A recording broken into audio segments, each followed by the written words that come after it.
ಸ್ವತಃ ಘಟನೆ ಆದಮೇಲೆ ಅದ್ರ ಜೊತೆಗೆ ಜನಾರ್ದನ್ ರೆಡ್ಡಿ ಅವರು ಬರ್ತಡೇ ಇತ್ತು. ಈಗ ಸ್ವತಃ ದೇವರ ಮರೆಯೋದು ಏನು ಅನಿಸುತ್ತೆ? ತುಂಬ ಸಂತೋಷ ಅನ್ನಿಸ್ತಾ ಇದೆ ಅಮ್ಮ. ಜನಾರ್ದನ್ ರೆಡ್ಡಿ ಅವ್ರಿಗೆ ಮೊನ್ನೆ ಮನೆಯಲ್ಲಿ ಈ ಘಟನೆ ನಡೆದಾಗ ನಾನು ಈ ಒಂದು ಕ್ಷೇತ್ರಕ್ಕೆ ಬಂದು ದರ್ಶನ ಮಾಡಿಕೊಂಡು ಹೋಗಿದ್ದೀನಿ. ಮತ್ತು ಇವತ್ತು ನಾಳೆ ಜನಾರ್ದನ್ ರೆಡ್ಡಿ ಅವರದ್ದು 60ನೇ ವರ್ಷದ ಹುಟ್ಟುಹಬ್ಬ, 60ನೇ ವರ್ಷಕ್ಕೆ ಕಾಲಿಡ್ತಾ ಇದ್ದಾರೆ. ಯಾವತ್ತಿಗೂ ನಮಗೆ ಅಂಜನಾದ್ರಿ ಹನುಮನ ಆಶೀರ್ವಾದ ಇದೆ, ಇಡೀ ನಾಡಿನ ಜನತೆಯ ಆಶೀರ್ವಾದ ಇದೆ ಅಂತ ನಾನು ನಂಬ್ತೀನಿ.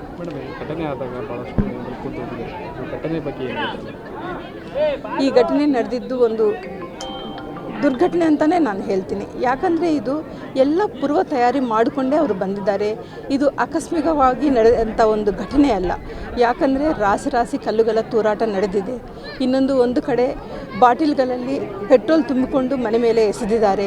ಒಂದು ಪ್ರೈವೇಟ್ ಸೆಕ್ಯೂರಿಟಿಗಳು ಒಂದು 8ರಿಂದ 10 ಏನಾದರೂ ಇರ್ಬೋದೋ ಏನೋ, ಜಾಸ್ತಿ ಜನನೇ ಕಾಣಿಸ್ತಾ ಇದ್ದಾರೆ. ಇಷ್ಟೆಲ್ಲ ಮಾಡಿಕೊಂಡು ಬಂದಿದ್ದಾರೆ ಅಂದರೆ ಇದೊಂದು ದುಸ್ಸಾಹಸ, ಇದೊಂದು ನಡೆಯಬಾರದಾಗಿದ್ದ ಒಂದು ದುರ್ಘಟನೆ ಅಂತಲೇ ನಾನು ಹೇಳ್ತೀನಿ. ಘಟನೆ ಬಗ್ಗೆ ಜಿಲ್ಲಾ ಜನತೆಗೆ ಏನು ಹೇಳೋದು? ಎಲ್ಲ ಜಿಲ್ಲಾ ಜನತೆಗೆ ಇವತ್ತು ಏನು ಘಟನೆ ನಡೆದಿದೆನೋ ದಯವಿಟ್ಟು ತಾವೆಲ್ಲರೂ ತಾಳ್ಮೆಯಿಂದ ಇರ್ರಿ. ಈ ಒಂದು ಘಟನೆ ನಡೆಯಬಾರದಾಗಿತ್ತು. ಆದ್ರೂ ತಾವೆಲ್ಲರೂ ತಮ್ಮೆಲ್ಲರ ಆಶೀರ್ವಾದದಿಂದ ಜನಾರ್ದನ್ ರೆಡ್ಡಿ ಅವರಿಗೆ ಆ ಹನುಮ ಕಾಪಾಡಿದ್ದಾರೆ.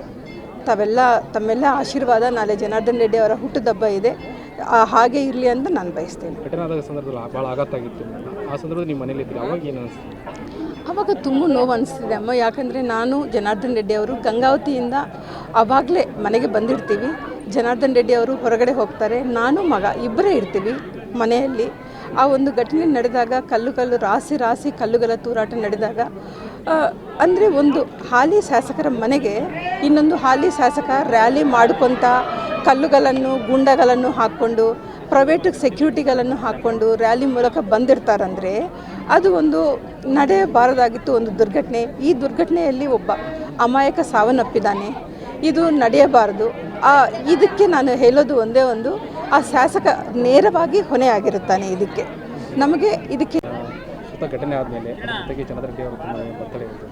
ಈಗ ಸ್ವತಃ ದೇವರ ಮರೆಯೋದು ಏನು ಅನಿಸುತ್ತೆ? ತುಂಬ ಸಂತೋಷ ಅನ್ನಿಸ್ತಾ ಇದೆ ಅಮ್ಮ. ಜನಾರ್ದನ್ ರೆಡ್ಡಿ ಅವ್ರಿಗೆ ಮೊನ್ನೆ ಮನೆಯಲ್ಲಿ ಈ ಘಟನೆ ನಡೆದಾಗ ನಾನು ಈ ಒಂದು ಕ್ಷೇತ್ರಕ್ಕೆ ಬಂದು ದರ್ಶನ ಮಾಡಿಕೊಂಡು ಹೋಗಿದ್ದೀನಿ. ಮತ್ತು ಇವತ್ತು ನಾಳೆ ಜನಾರ್ದನ್ ರೆಡ್ಡಿ ಅವರದ್ದು 60ನೇ ವರ್ಷದ ಹುಟ್ಟುಹಬ್ಬ, 60ನೇ ವರ್ಷಕ್ಕೆ ಕಾಲಿಡ್ತಾ ಇದ್ದಾರೆ. ಯಾವತ್ತಿಗೂ ನಮಗೆ ಅಂಜನಾದ್ರಿ ಹನುಮನ ಆಶೀರ್ವಾದ ಇದೆ, ಇಡೀ ನಾಡಿನ ಜನತೆಯ ಆಶೀರ್ವಾದ ಇದೆ ಅಂತ ನಾನು ನಂಬ್ತೀನಿ. ಘಟನೆ ಆದಾಗ ಭಾಳಷ್ಟು ಘಟನೆ ಬಗ್ಗೆ ಈ ಘಟನೆ ನಡೆದಿದ್ದು ಒಂದು ದುರ್ಘಟನೆ ಅಂತಲೇ ನಾನು ಹೇಳ್ತೀನಿ. ಯಾಕಂದರೆ ಇದು ಎಲ್ಲ ಪೂರ್ವ ತಯಾರಿ ಮಾಡಿಕೊಂಡೇ ಅವರು ಬಂದಿದ್ದಾರೆ. ಇದು ಆಕಸ್ಮಿಕವಾಗಿ ನಡೆದಂಥ ಒಂದು ಘಟನೆ ಅಲ್ಲ. ಯಾಕಂದರೆ ರಾಸಿ ಕಲ್ಲುಗಳ ತೂರಾಟ ನಡೆದಿದೆ. ಒಂದು ಕಡೆ ಬಾಟಿಲ್ಗಳಲ್ಲಿ ಪೆಟ್ರೋಲ್ ತುಂಬಿಕೊಂಡು ಮನೆ ಮೇಲೆ ಎಸೆದಿದ್ದಾರೆ. ಒಂದು ಪ್ರೈವೇಟ್ ಸೆಕ್ಯೂರಿಟಿಗಳು ಒಂದು 8ರಿಂದ 10 ಏನಾದರೂ ಇರ್ಬೋದೋ ಏನೋ, ಜಾಸ್ತಿ ಜನನೇ ಕಾಣಿಸ್ತಾ ಇದ್ದಾರೆ. ಇಷ್ಟೆಲ್ಲ ಮಾಡಿಕೊಂಡು ಬಂದಿದ್ದಾರೆ ಅಂದರೆ ಇದೊಂದು ದುಸ್ಸಾಹಸ, ಇದೊಂದು ನಡೆಯಬಾರದಾಗಿದ್ದ ಒಂದು ದುರ್ಘಟನೆ ಅಂತಲೇ ನಾನು ಹೇಳ್ತೀನಿ. ಘಟನೆ ಬಗ್ಗೆ ಜಿಲ್ಲಾ ಜನತೆಗೆ ಏನು ಹೇಳೋದು? ಎಲ್ಲ ಜಿಲ್ಲಾ ಜನತೆಗೆ ಇವತ್ತು ಏನು ಘಟನೆ ನಡೆದಿದೆನೋ ದಯವಿಟ್ಟು ತಾವೆಲ್ಲರೂ ತಾಳ್ಮೆಯಿಂದ ಇರ್ರಿ.